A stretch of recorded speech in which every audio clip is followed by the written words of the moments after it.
Assalamualaikum warahmatullahi wabarakatuh.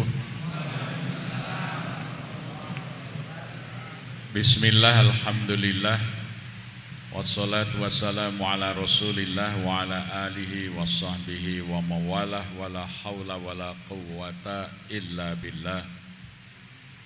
Raditu billahi rabba wa bil islami dina wa bi muhammadin nabiyya wa rasula. Rabbi zidni ilma warzuqani fahma, amin.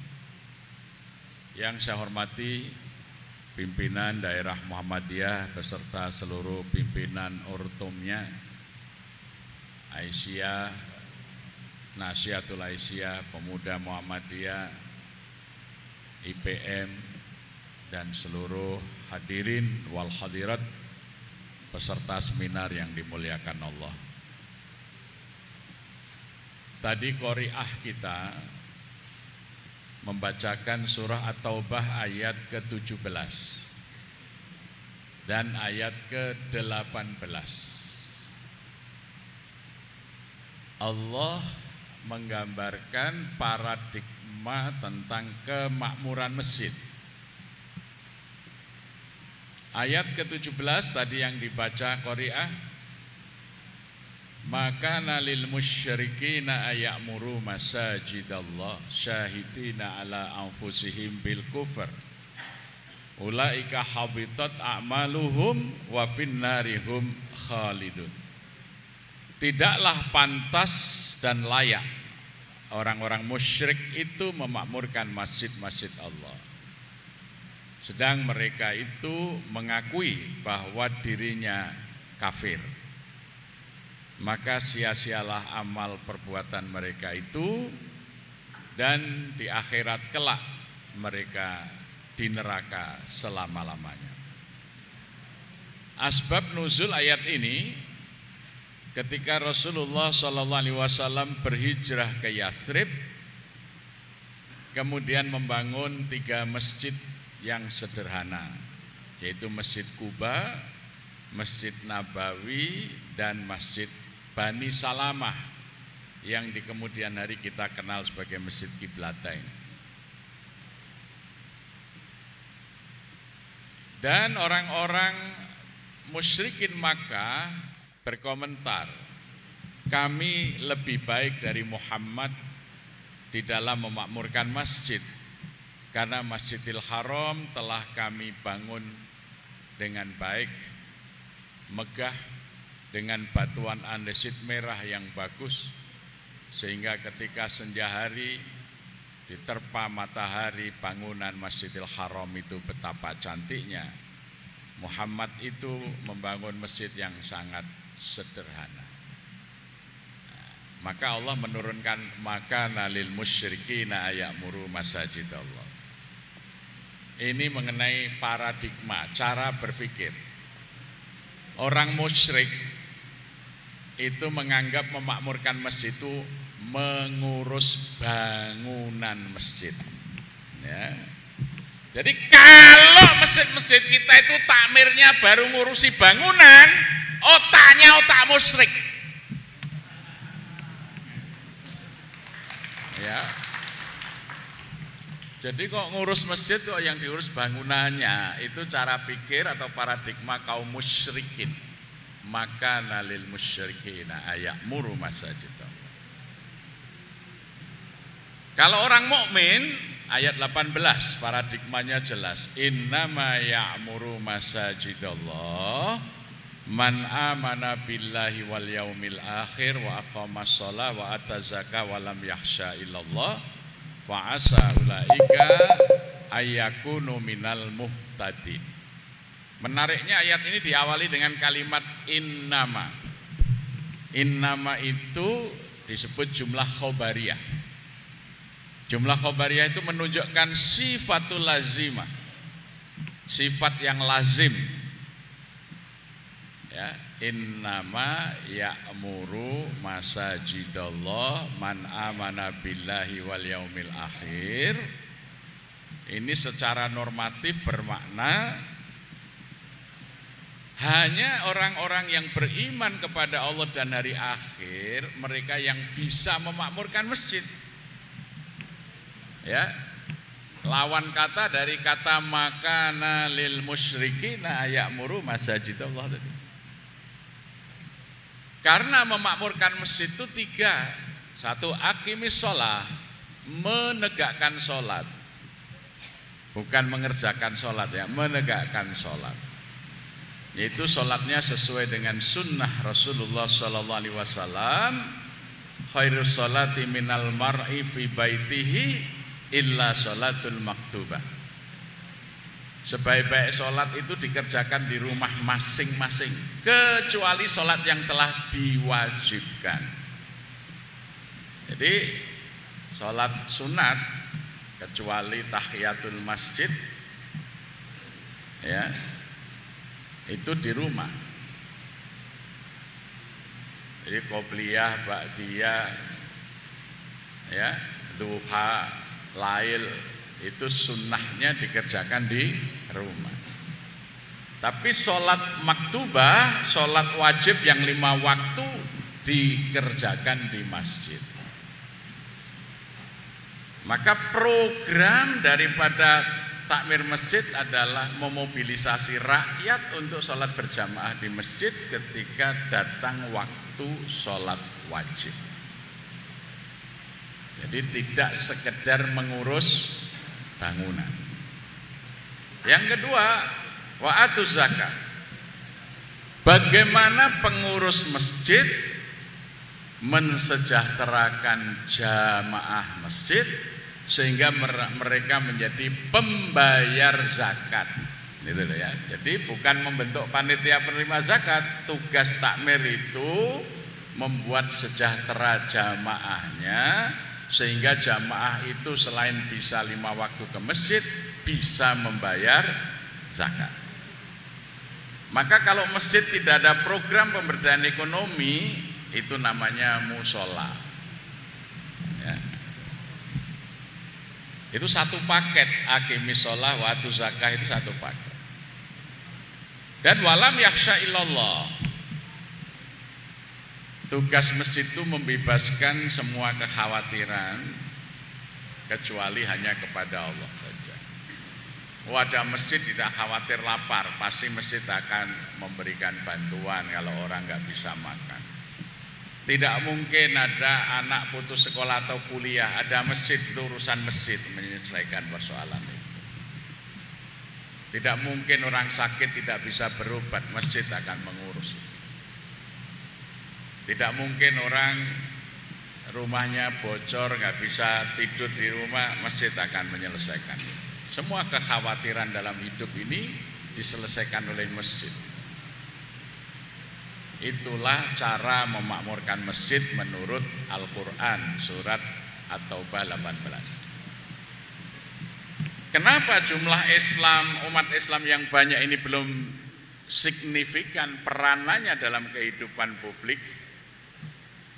Satu saja, kita baru punya jamaah sholat, belum punya jamaah masjid.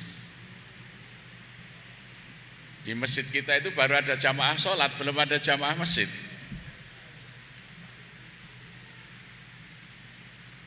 Makanya dulu Muhammadiyah di zaman Pak R. Fahrudin tahun 76, gerakan Muhammadiyah itu namanya dakwah jamaah dan jamaah dakwah.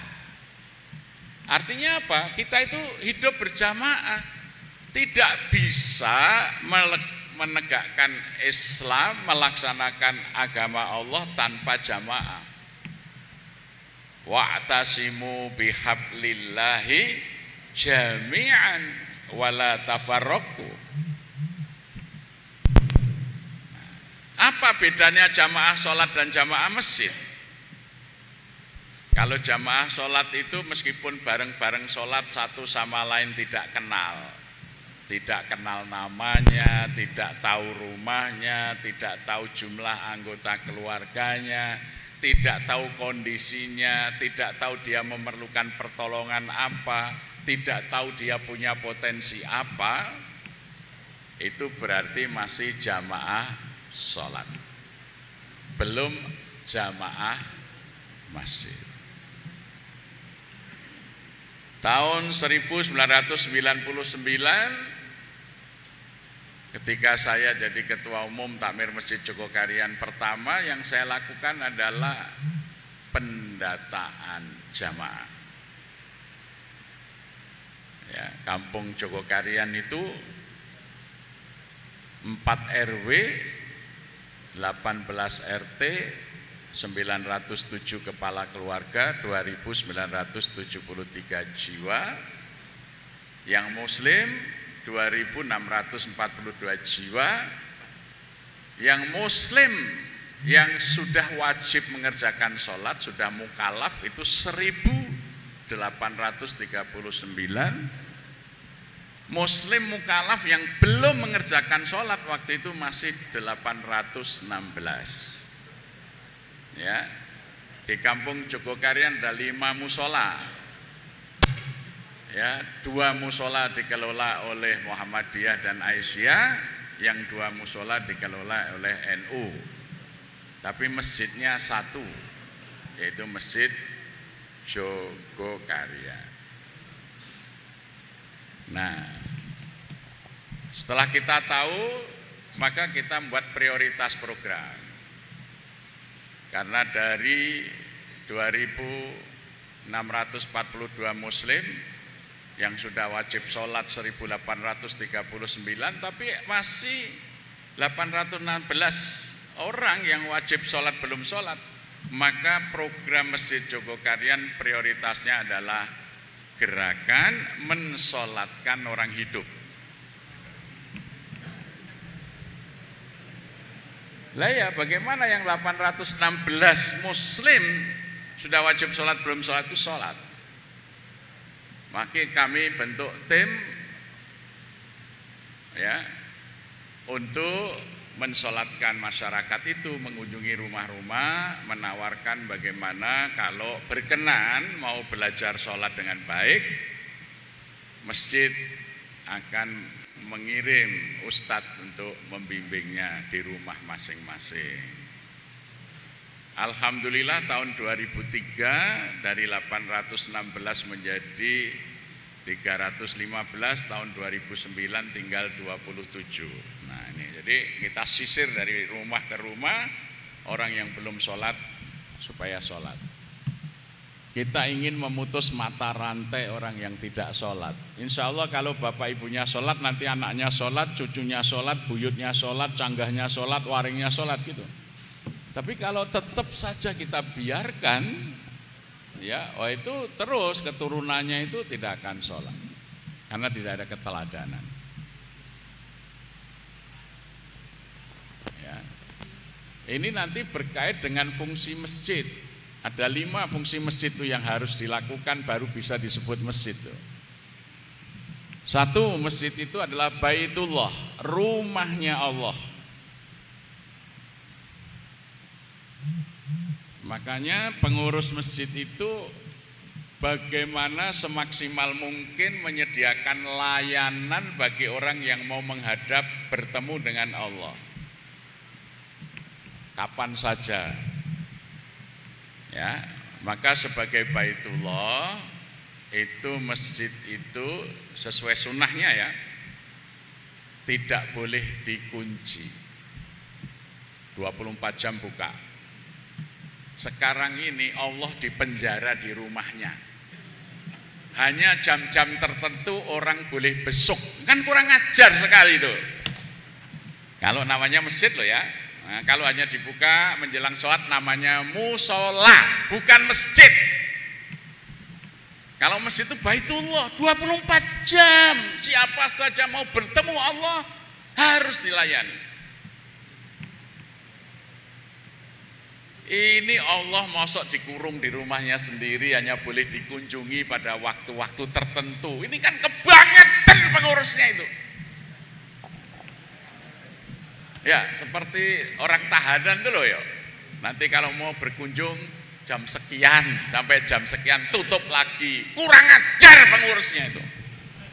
Itu bukan pengurus masjid, itu pengurus langgar atau pengurus musola, nggak apa-apa. Tapi kalau namanya masjid, tidak boleh menghalangi orang yang mau bertemu Allah di rumahnya, karena Allah sudah menyatakan masjid adalah buyutillah fil ard, rumahnya di bumi. Maka yang dipikirkan oleh pengurus masjid bagaimana layanan terbaik. Tempat wudhunya jelas ada airnya, diperhitungkan jumlah keran dengan pengguna atau kapasitas masjid. Saya tadi mau sholat duhur di masjid Gedung Bung Karno ini yang baru ini ya. Masjidnya besar, pas ada event. Kamar mandinya satu untuk putra, satu untuk putri. Sehingga antriannya cukup panjang. Ya. Nah, mestinya dipikirkan kalau masjid itu besar, kapasitasnya sekian, terus kemudian jamaah lokal yang bisa berwudu di rumah berapa orang, jamaah yang mungkin akan transit sehingga berapa orang, sehingga kira-kira supaya antara adzan iqomat antriannya itu tercukupi, toiletnya mestinya berapa, kerannya berapa.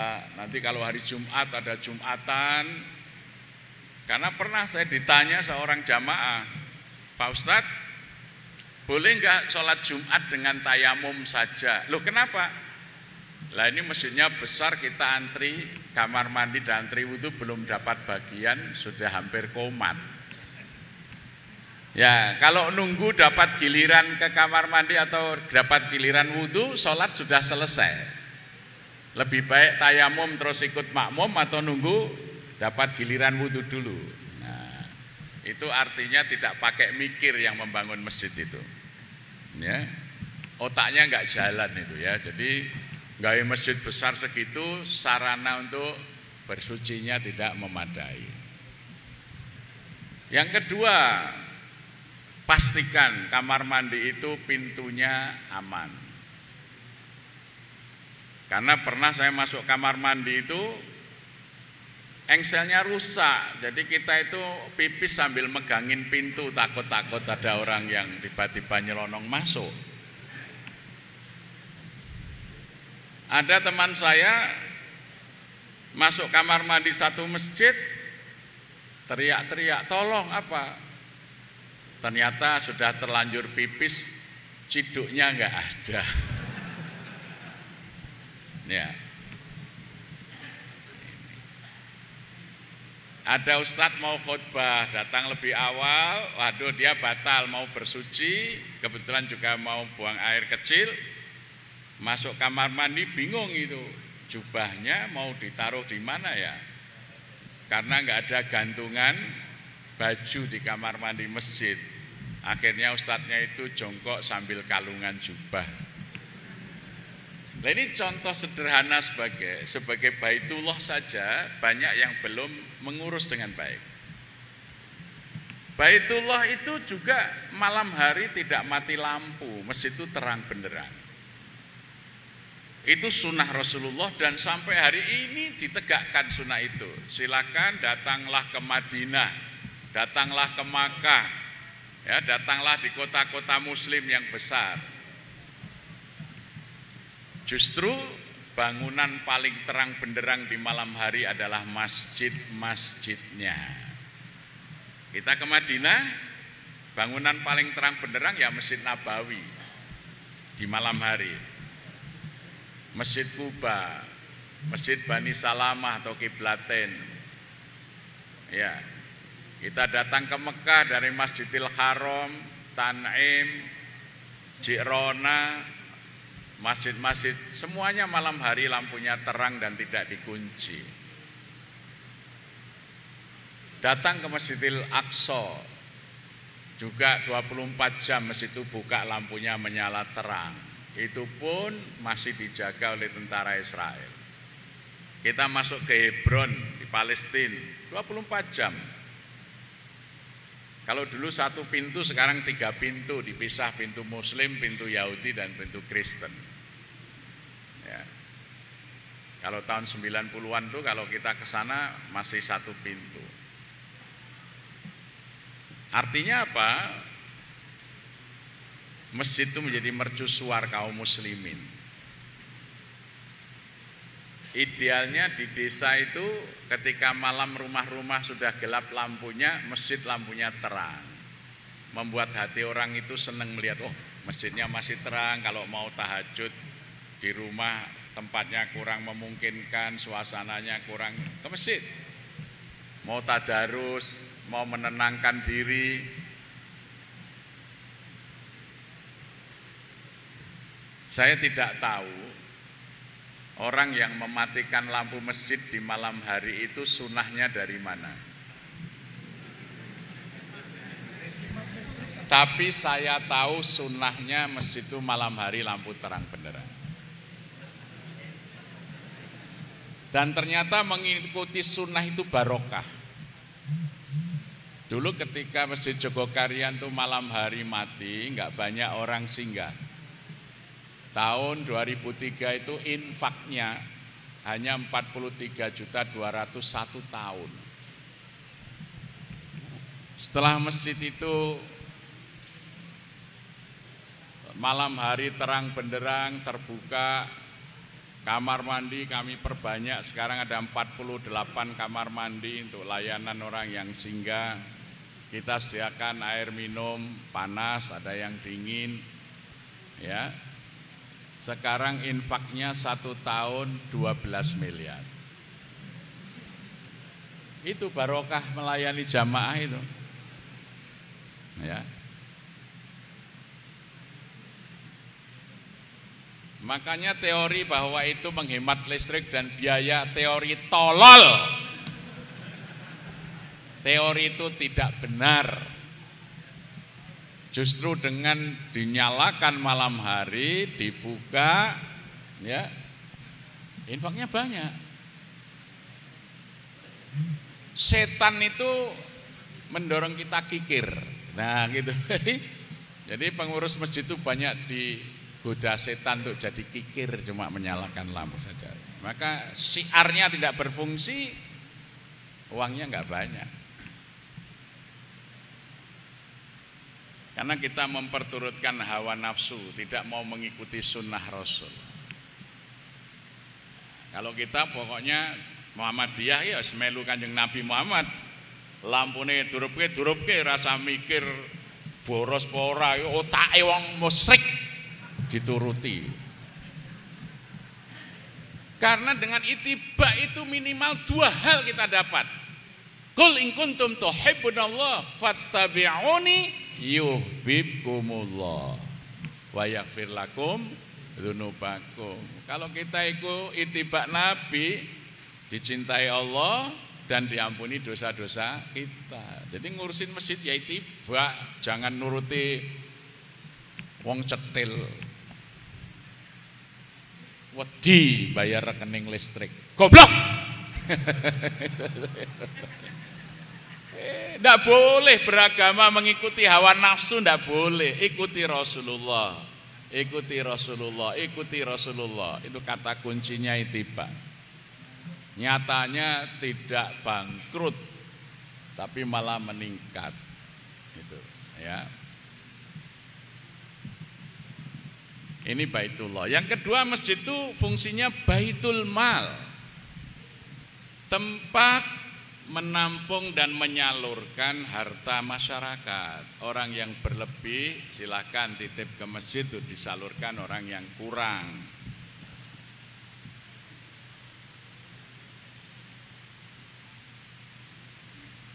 Maka tadi kita ayo setiap hari, dulu kami mulai tahun 2003 itu coba tiap hari kalau kita menanak nasi, ibu-ibu, bapak-bapak, ingatkan kepada yang tugas masak di rumah itu, entah pembantu atau istrinya, sisakan segenggam 2 genggam, bawa ke masjid sambil jamaah. Kami sediakan kotak infak beras. Ternyata tidak segenggam dua genggam, ada yang bawa sekarung dua karung, sehingga 1 bulan itu sekarang rata-rata 2,8 ton. Maka 480 warga miskin setiap 15 hari dapat beras dan sembako dari masjid gratis. Apalagi kita kembangkan dengan wakaf produktif, kami membeli sawah. Masjid Jogokarian sekarang punya 2 bidang sawah yang hasilnya untuk membantu beras warga miskin. Jadi tidak boleh ada orang miskin tidak bisa beli beras, masjid mencukupi. Itu masih kita backup dengan mesin ATM beras. Ada 1000 KTP yang kita program. Kalau dia nggak punya beras tinggal tempel aja di mesin ATM masjid, karena ada datanya, nanti keluar berasnya 2,5 kilogram. Ya. Ini kan ajarannya Kiai Ahmad Dahlan tuh, ara'aital ladzi yukadzibu biddin fadzalikal ladzi yad'ul yatim wa la yahuddu ala ta'amil miskin. Memberi makan orang miskin itulah orang yang tidak mendustakan agama. Kalau kita tidak mengajak memberi makan orang miskin, itu disebut mendustakan agama. Jadi kita mengamalkan aja ya ajaran-ajaran Quran itu. Ajak-ajak ayo memberi makan orang miskin, tidak usah susah-susah lah. Ya, kalau nggak sempat bawa beras, uang senilai beras boleh sekilo, 1 on, masukkan ke situ. Karena di samping beras banyak uang masuk, dari uang beras itu kita beli sawah kemudian. Nah, gitu ya. Bisa ketika itu kita lakukan, itu di kampung loh. Jogokarian itu masjid kampung, bukan masjid kecamatan, bukan masjid kelurahan, masjid kampung. Pokoknya kalau itibak Rasul, derek Gusti Allah itu samina wa ta'na itu, insya Allah semuanya menjadi mudah. Ya, jangan pikir pakai pikiran kita sendiri. Dawuh-dawuhnya Gusti Allah, dawuh-dawuhnya Kanjeng Nabi itu kunci menyelesaikan masalah. Wa may yuti'illaha wa rasulah faqad faza fauzan azima. Gitu kata kuncinya begitu. Yang ketiga, masjid itu adalah baitut tarbiyah, rumah pendidikan. Maka dulu Kiai Dahlan itu kalau memulai pengajian itu pasti semuanya diajak membaca raditu billahi robba wa bil islami dina wa bi muhammadin nabiyya wa rasulah. Kemudian ditambah dengan doa dalam surah Al-Anbiya ayat 21 itu, Rabbi zidni ilma warzuqni. Ya. Jadi Rabbun itu dari kata robba yurabbi tarbiyah. Nah, kalau masjid tidak bisa mendirikan pendidikan, nah seperti Jogokarian tidak ada lahan, maka kami menjamin tidak boleh ada anak putus sekolah atau kuliah karena biaya. Masjid yang akan mencarikan. Ya. Kemarin itu wisuda UGM, ada beberapa mahasiswa, termasuk ada mahasiswa kedokteran, program beasiswa S1, begitu lulus sarjana kedokteran mau ikut koas, ternyata nggak ada beasiswa untuk koas sampai pelantikan. Dan sekarang perguruan tinggi sebagai BUMN itu harus membiayai sendiri operasionalnya. Jadi omong kosong pemerintah itu suka bohong. Pemerintah itu suka bohong hari ini. 20% APBN untuk pendidikan, kok sekarang kuliah itu mahal di negeri ini, bayangkan. Karena perubahan status universitas dari BUMN ini sudah lulus dengan IPK 3,98, tidak bisa jadi dokter, tidak ada beasiswa untuk koas.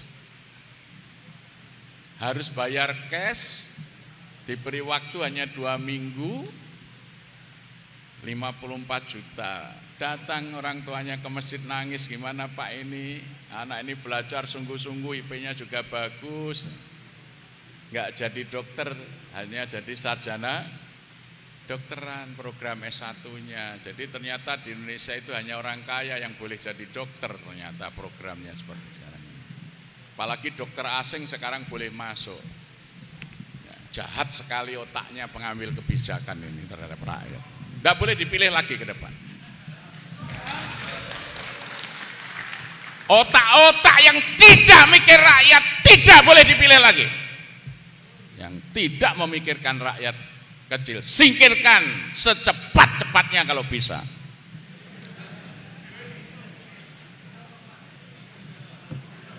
Nah, alhamdulillah masjid karena kita ada kas, selesaikan semua itu. Di masjid, itulah fungsi masjid sebagai baitul tarbiyah. Ada yang mohon maaf orang tuanya single parent karena dia hamil tanpa suami. Dulu ditangkap karena trafficking, yaitu jadi germo. Anaknya SMP sudah mulai mabuk, perempuan ini mulai datang ke masjid nangis, Pak saya nggak ingin anak saya kayak saya ini, gimana Pak? Nah, mau nggak nyantri? Mau, ya udah kita biayai. Sekarang alhamdulillah sudah semester akhir di IAIN, itu semuanya dibiayai oleh masjid. Nah, jadi masjid ketika tidak bisa menyelenggarakan pendidikan, masjid harus memikirkan biaya pendidikan jamaahnya. Itu sebagai baitul tarbiyah. Yang keempat, masjid sebagai baitul dakwah. Jadi masjid tidak boleh pasif menunggu orang datang. Ya tadi, yang belum sholat, sholatkan, yang belum aktif, kunjungin. Ya, Rasulullah itu begitu, bukan Rasulullah itu pesan speaker yang keras terus hanya adzan lewat speaker, tidak. Rasulullah itu mendatangi rumah-rumah mereka yang belum ke masjid.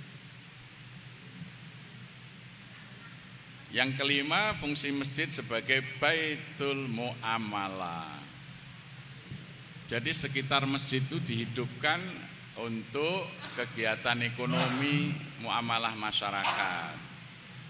Makanya yarhamukallah, sekitar Masjid Nabawi, Masjidil Haram itu begitu keluar dari halaman semuanya adalah pertokoan, orang jual beli, transaksi per hari itu berapa miliar itu, dari perhiasan ya sampai siwak itu ada semuanya di situ. Mau beli emas, mau beli peci, mau beli makanan, mau beli es, mau beli siwak, mau beli apa saja, begitu keluar dari Masjid Nabawi, Masjidil Haram, pusat transaksi. Ya. Jadi di masjid ada space untuk muamalah. Sehingga masjidnya rame. Lah kita ini masjid malah jajar kayak kuburan. Ya. Sepi masjidnya. Maka masjid-masjid yang infaknya banyak itu masjid-masjid yang dekat pasar. Maka masjid harus melahirkan pasar. Apalagi sekarang kalau tidak fisik bisa pasar online. Semua jamaah punya produk apa, masjid yang memfasilitasi. Kalau tidak akan terjadi pelemahan ekonomi masyarakat sekitar masjid. Di kota-kota besar telah terjadi masjid-masjid besar seperti Istiqlal, Masjid Agung Kebayoran, Masjid Sunda Kelapa, kalau di Surabaya Masjid Al-Falah, Jalan Raya Darmo. Dulu sekitar masjid itu kampungnya orang-orang Islam. Tapi masjid itu ramai menjadi daerah yang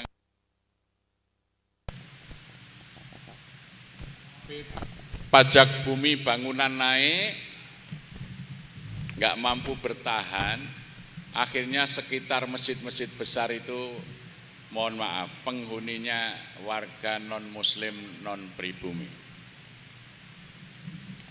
Masjid Agung Al-Azhar itu sekarang ketua takmirnya tinggalnya di Bekasi, jauh sekali masjidnya. Nggak bisa beli rumah di sekitar masjid itu karena sudah mahal sekali. Makanya kami coba di Jogokarian, alhamdulillah sampai sekarang masih bisa bertahan. Setiap jengkal tanah yang dijual Ya, ketika belum ada mukmin yang lain membeli, dibeli oleh masjid. Jangan sampai sejengkal tanah pun jatuh ke tangan kaum kafir. Itu sunnah. Sunnah itu. Sampai Rasulullah melarang orang kafir masuk kawasan tanah haram. Ya. Kalau tidak ada pengharaman itu, nanti jejer dengan Ka'bah bisa gereja katedral besar kayak Istiqlal itu. Ya. Sinagog. Nah, ini harus kita pahami sebagai sebuah isyarat perlindungan terhadap tempat suci untuk tetap menjadi milik kaum muslim. Jadi Jogokarian itu kalau ada tanah dijual, ambil dulu oleh masjid. Kalau luas ya nanti kita tawarkan dikaplingi kepada masyarakat. Ya, misalnya ada 2.700 meter dekat masjid. Wah, ini harganya puluhan miliar, tidak ada pribumi yang bisa beli.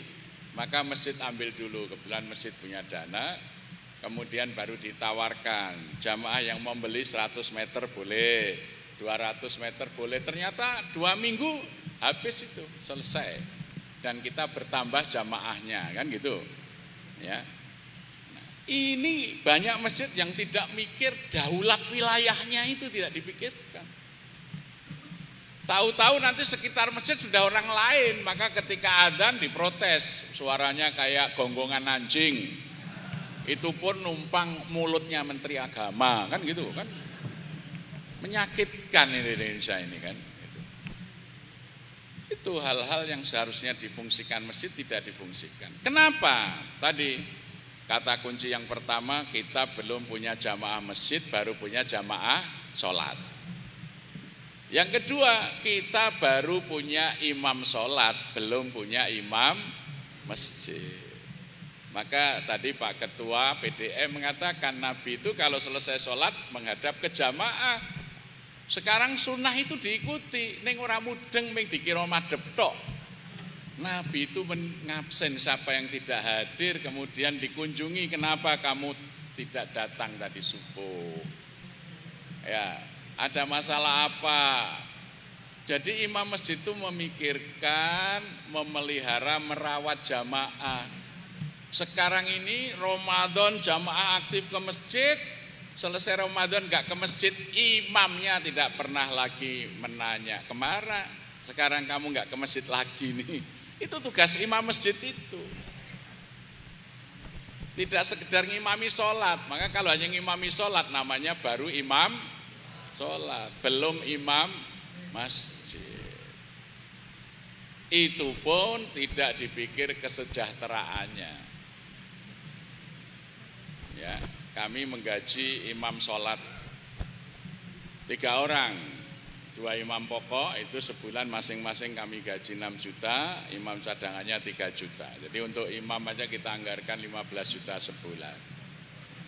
Ya, dikira mahal. Saya bilang enggak, idealnya imam masjid kampung itu 50 juta idealnya. Supaya imam itu ngurusi masjid nanti bisa meningkat dari imam sholat menjadi imam masjid. Karena full dia melayani jamaah itu. Murah itu. Ya, sering jamaah nanya, Pak apa enggak mahal 15 juta? Sekarang dihitung. Di Klaten ini ada pengamen enggak Pak? Biasanya orang ngasih pengamen berapa? 2.000, baik. Sekarang 15 juta itu kalau dibagi 30 hari berapa? Kan cuma 150.000. Dibagi 5 waktu sholat. 30.000. Sekali ngimami sholat berapa? 30.000. Coba dihitung pakai kalkulator biar nggak salah. Biar nggak salah ini.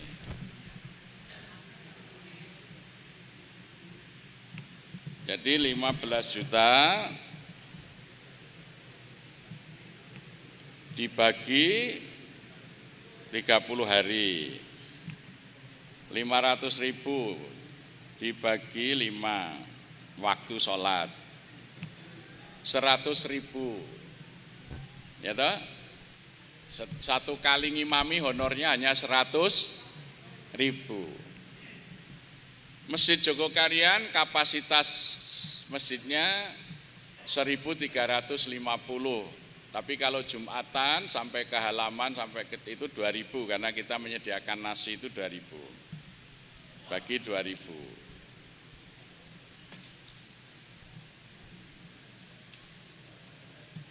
Ternyata setiap jamaah cukup Rp50 untuk gaji imam sekali sholat. Ngasih pengamen 2.000 nggak merasa mahal, ngasih imam Rp50 menganggap mahal, itu senting saya bilang. Nggak mikir gitu. Loh benar Pak. Jadi kita bisa gaji itu cukup Rp50 sekali sholat. Ya toh?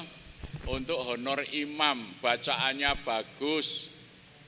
Kita pilih dari alumni pesantren tahfidz yang bagus, yang Allahu Akbar, Ar-Rahman sampai selesai Rp50. Pengamen lagu nggak selesai 2.000 nggak bilang mahal kok. Imam Rp50 bilang mahal, kan imannya di mana ini? Otaknya itu kalau otak sesat ya begitu itu biasanya. Rp50. Akibat tidak ada imam tetap, akhirnya di mana-mana masjid kita imamnya jorok. Maksudnya jorok-jorokan, tidak ada imam tetap gitu. Imam sholat saja tidak punya, apalagi imam masjid gitu. Waktu kami dikunjungi Syekh Al-Kalbani, Masjid Jogokarian dikunjungi Imam Masjidil Haram, saya tanya berapa Syekh gaji Imam Masjidil Haram? Beliau sampaikan di tahun pertama saya jadi imam, tahun pertama loh ya, itu artinya baru mulai, itu sebulan kalau dirupiahkan waktu itu 132 juta itu gajinya Imam Masjidil Haram itu. Ya. Nah semuanya itu bisa dilakukan ketika kita juga mengikuti sunnah. Sumber pengelolaan masjid jangan dari infak. Usahakan masjid punya wakaf yang produktif. Jadi Jogokarian itu kami sediakan hanya 1 kotak wakaf produktif. Orang boleh wakaf Rp1.000, Rp2.000, Rp5.000, Rp100, Rp10 juta, 100 bebas masuk. Ternyata 1 tahun bisa lebih dari 7 miliar. Maka kita beli hotel.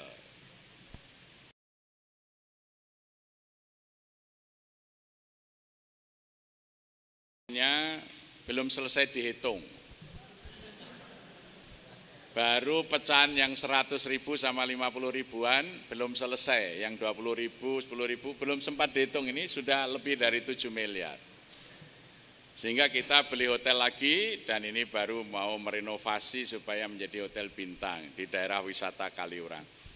Sehingga operasional Masjid Jogokarian itu ya sejak 2009 itu tidak dari infak, sudah dari BUMM, Badan Usaha Milik Masjid.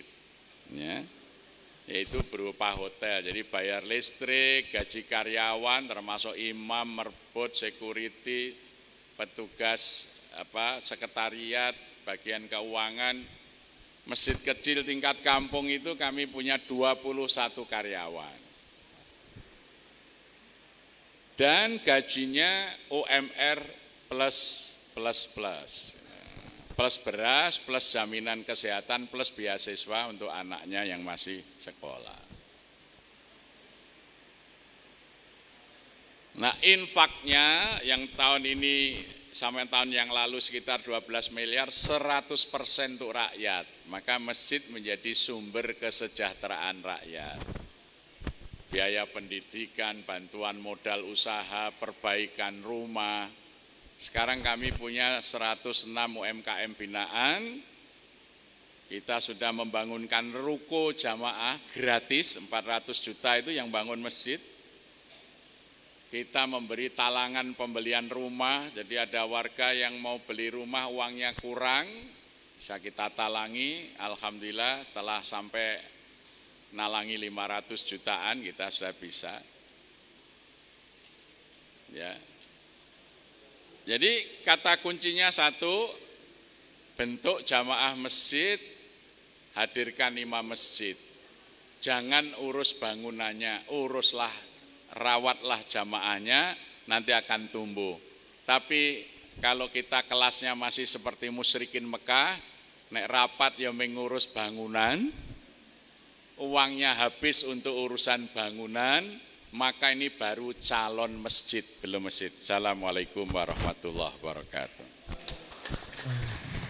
Tes.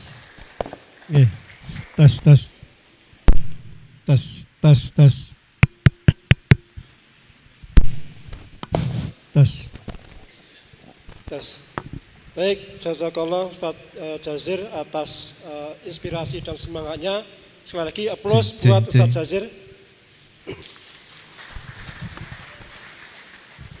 Kita sudah jam 3.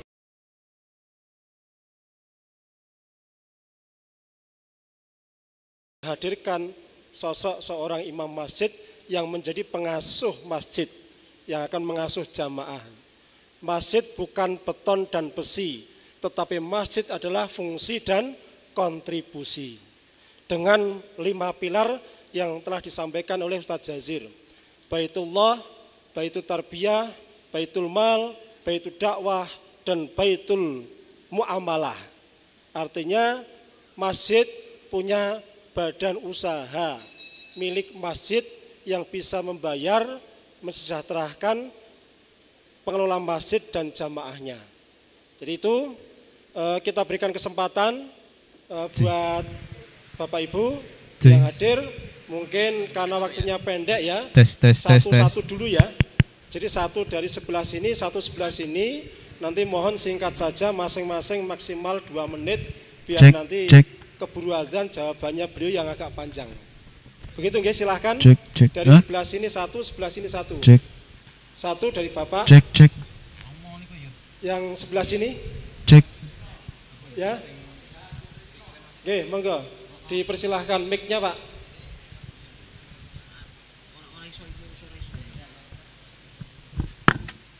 Tim sound mic-nya. Cek. Halo. Cek. Halo. Cek.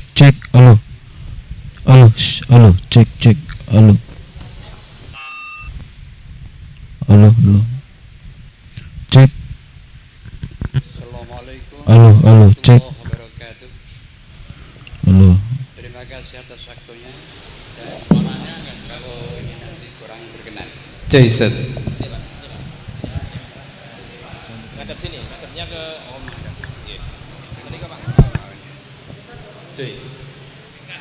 Kami sangat heran.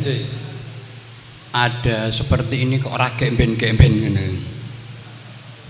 Artinya itu tahun dulu-dulu, baru sekarang kita itu menerima Jogokarian seperti ini. Sudah, ini saja yang penting.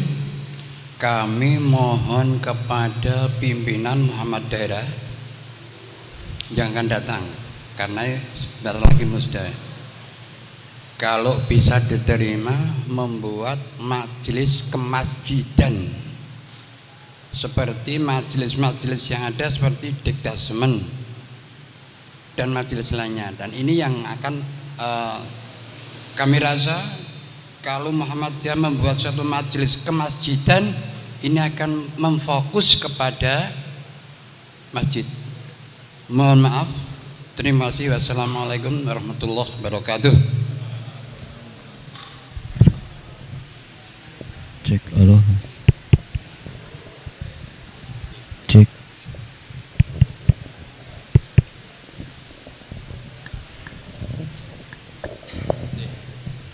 Nama saya Seha Sutrisno, yang dari Kadibolo, PRM Kadibolo. Yang saya tanyakan yang pertama tentang satu masjid dipakai 2 organisasi, Pak. Seperti Jogokarian.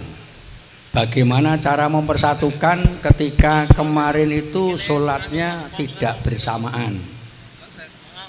Nomor 2, Tempat saya itu saya sudah berusaha, Pak. Tiap subuh itu sudah saya sediakan makan pagi. Tapi jamaah tetap hanya itu saja. Itu bagaimana untuk ya cara menariknya itu bagaimana? Terima kasih. Assalamualaikum warahmatullahi wabarakatuh. Cek halo. Cek halo, cek. Baik. Cek. Periode yang lalu PP Muhammadiyah Cek. meng-SK-kan saya sebagai ketua relawan Masjid Muhammadiyah bersama Pak Mohlas Abror sebagai sekretarisnya. Tapi tugasnya kami baru menyelesaikan problem-problem Masjid Muhammadiyah yang ada di daerah-daerah. Banyak Masjid Muhammadiyah yang seperti disampaikan oleh Ketua PDM itu sudah dikelola oleh orang lain. Nah, itu yang kami urus. Bahkan di Kabupaten Batang itu ada seorang wakif dari Jakarta membangun masjid untuk Muhammadiyah, diwakafkan ke Muhammadiyah. Ketika masjid ini sudah selesai, mau digunakan, sudah diresmikan, langsung datang Banser meletakkan beduk di situ dan mengatakan kalau amaliyahnya tidak seperti NU, masjid tidak boleh dibuka. Kejadian itu juga seperti di Gresik terjadi sama. Nah itu tugas saya begitu ya, tugas saya nangani yang begitu, kita tempuh kekeluargaan, kalau tidak kami tempuh secara hukum ya. Kemudian yang kedua, banyak masjid-masjid yang ketika Idul Fitri, Idul Adha berbeda, itu sering dilarang oleh pemerintah setempat. Ini warga Muhammadiyah harus paham, tidak boleh menanyakan begini, Idul Fitrinya ikut pemerintah atau ikut Muhammadiyah. Itu pertanyaan bodoh. Karena pemerintah tidak punya hak secara konstitusi menetapkan itu.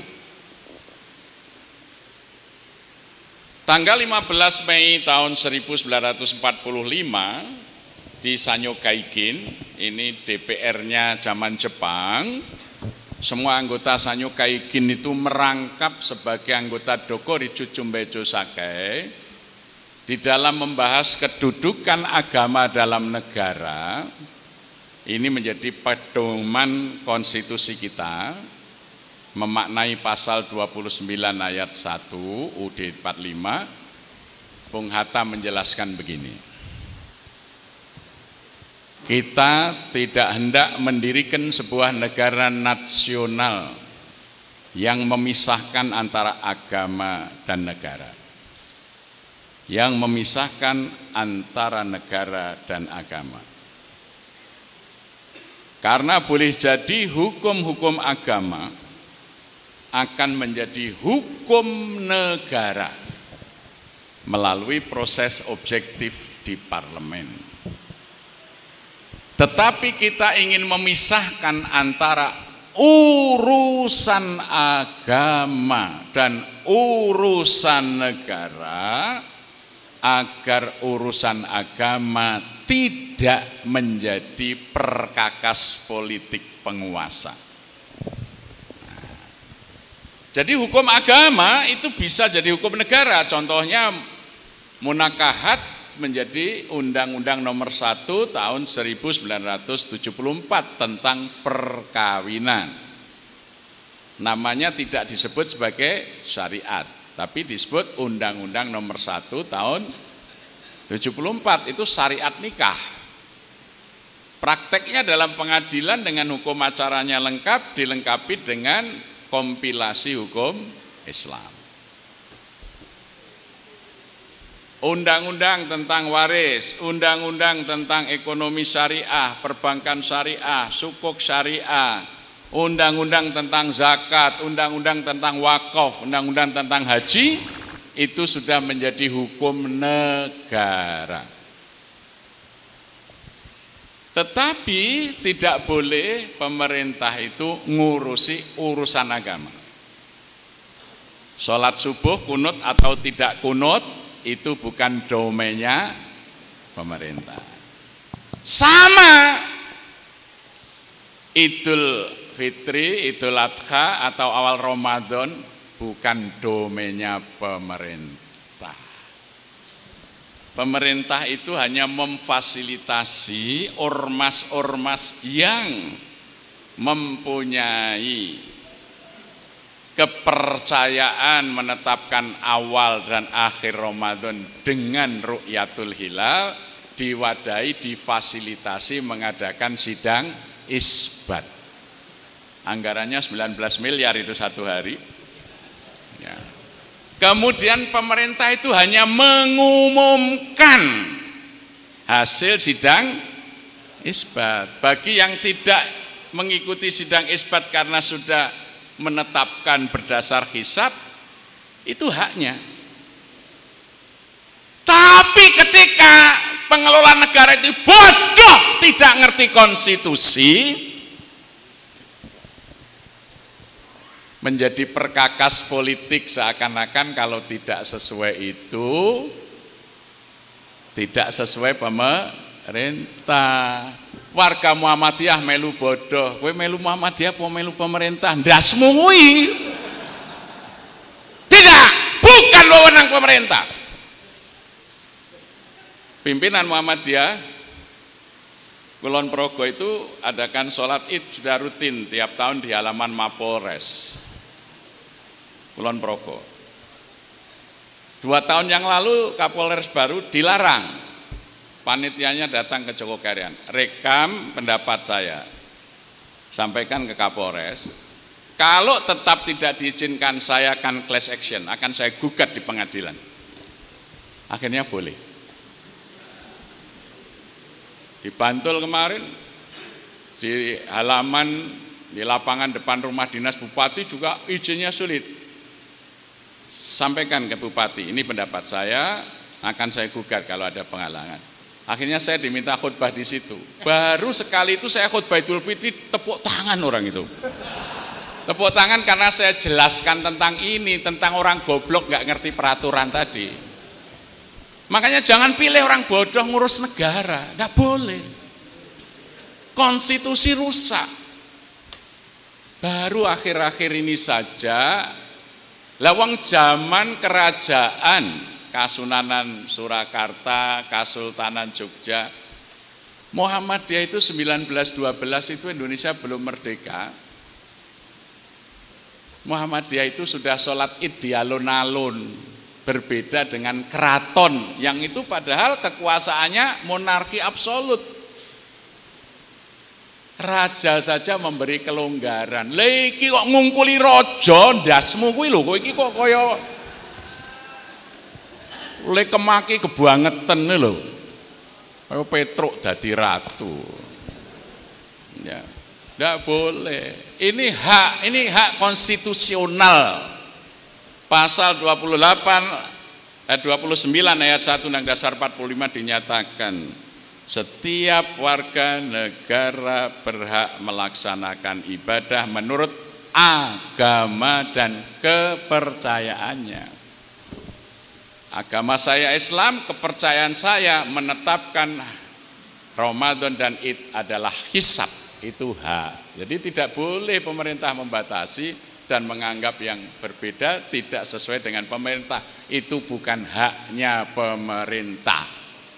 Itu sudah berjalan bertahun-tahun, baru akhir-akhir ini saja sering menjadi masalah. Maka koreksi 2024, orang bodoh tidak boleh mimpin negara. Terima kasih.